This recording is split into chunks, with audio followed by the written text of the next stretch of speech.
Njye nagize ngo babashize hariya kuri Rusizi. Oya kuri Rusizi nyine umuntu arajayo buke buke. Gusa batugoroka yakumutimbuza.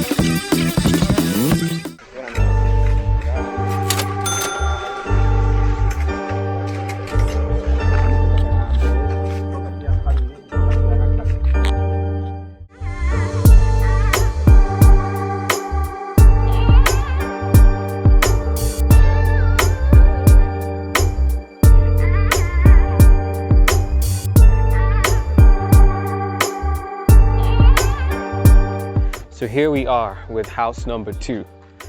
I was actually surprised that bicycles came all the way out here. The house is on the neighborhood that is right opposite to Atrium Hotel, or a little further up front once you pass Club du Lac. Not that far from Club du Lac, or behind Saint Blaise Hotel. That's where you find the house. So without even wasting any time, it has 2 gates, one here and another gate further up north. 2 security cameras right there, just like the first house that I recorded before. Right over here on the second gate. So basically the house is fully surveyed. There's cameras in bunch of places, 2 cameras at the gate, there's a camera upstairs, there's a camera downstairs over there. So it's basically, it's a 2-room, the house has 2 rooms, a sitting room downstairs, there's a huge balcony on the room upstairs, and then up on the very top floor up there is a veranda. It's really huge. It can actually host about 100 to 150 people. That's if you happen to have an event or something of the sort. But let's head on inside and check on the rest of the house. Let's get on inside. I'm not gonna have the sunshine for too long. It's about to rain. I guess it'll rain at some point later on in the afternoon, like around 3. Right now it's about, it's not even 1 yet. You have your garage, if I may call it so. I guess you can park about 2 cars here. One as long as this Beamer and another one as small as a Vitz. That's so your car doesn't get, the paint doesn't wear off too fast. Then you have the second part of the house. It's basically left and right. There is no back per se. The back is like another area, but this is the major area for the person that's going to rent out the house. And so basically the owner wishes to rent out the house for $80 for the room upstairs and $60 for the room downstairs. Altogether, that's about $140 a night, 24 hours for the whole house. But if you want to rent long term, then those are discussions that can be had with the owner. So let's step on inside and check out the rest.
that we're done with the part downstairs, let's head on upstairs and check out the second room, which happens to be the master bedroom right in here.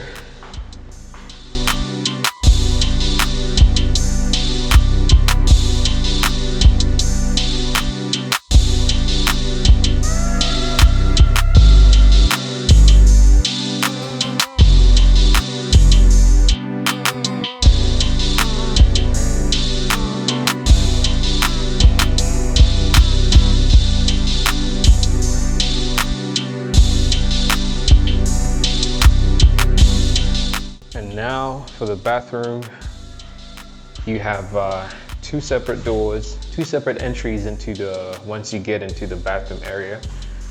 Part number one leads you to the closet area where you store your clothes, and then the shower area right over there. Ooh, there's a plane passing up ahead. Let's wait for it to pass.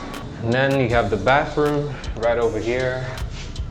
It's you have your sink right over there. The tiles are clean, on point. You have your sink, you have your little toilet seat over there. And you can get cold or hot water. The setting is, it's in place. That's the water heater right there. One of the few houses in Bujumbura where you can have that as an option. And every once in a while, I know there's a few of you that will require to have hot water running in the taps. And then for the shower space, which is right in here, you have a sink. That's a foot washer. And then this is the shower area right over here.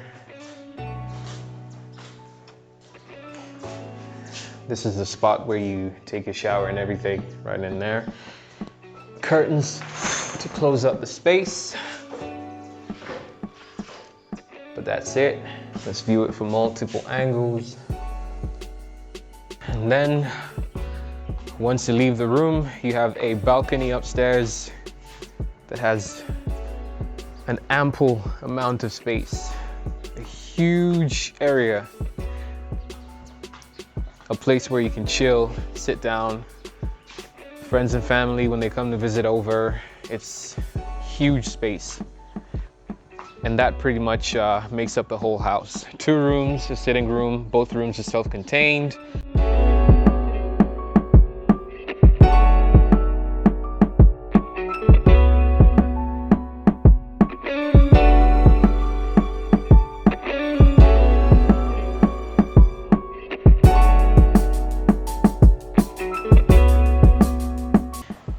Once you leave your master bedroom, you have one more level upstairs that you can check out.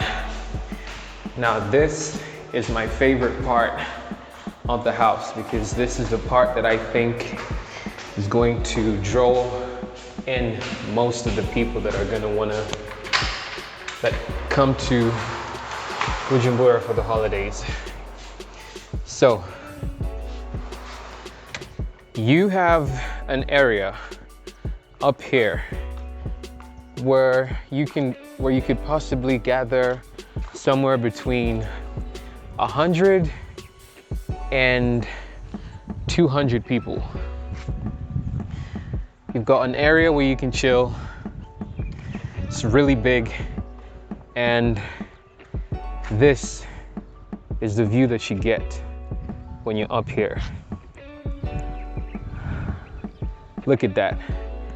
You have the airport right over there. If I'm not mistaken, I recognize those buildings. They definitely look like the airport. This is all Kajaga right here. The mountains, the Congo mountains right over there. You have the mountains up in Gihosha, Kiriri, like everything is in view. That's Campus Kiriri right over there. This is the view that you get when you're up here.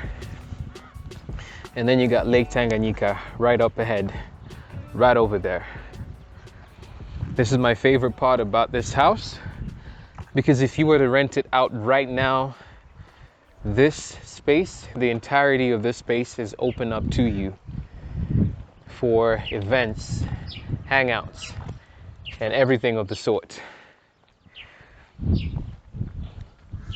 And up here is a storage space where you get to bring those cushions back. And you have a little freezer, most likely a freezer, where you get to store your stuff for cooling. But other than that, that's it for the building. So that's basically it for me. This is house number 2. I managed to complete house number 2 in the second day. If you haven't watched the first video, the link is somewhere up here. It'll pop up. But other than that, well, I'm pretty much done, and I'm gonna move on to the next house. If you know anybody that has a house that would be interested in putting their house up on channel, just like I've done with these 2 houses, let me know. Hit me up in my Instagram, just send me a DM. Other than that, I'm pretty much done here. On to the next house. And now that I have discovered that bicycles can move around Kajaga area, because they are not allowed beyond Mutimbuzi, River Mutimbuzi. Beyond that point, they're not allowed. So between River Mutimbuzi and Kajaga and River Rusizi, this whole area has bikes and tuk-tuks and bicycles. So I will be here recording Kajaga someday this week. Other than that, I don't want to keep you guys too long. This is Not So Burned in here. I'm out.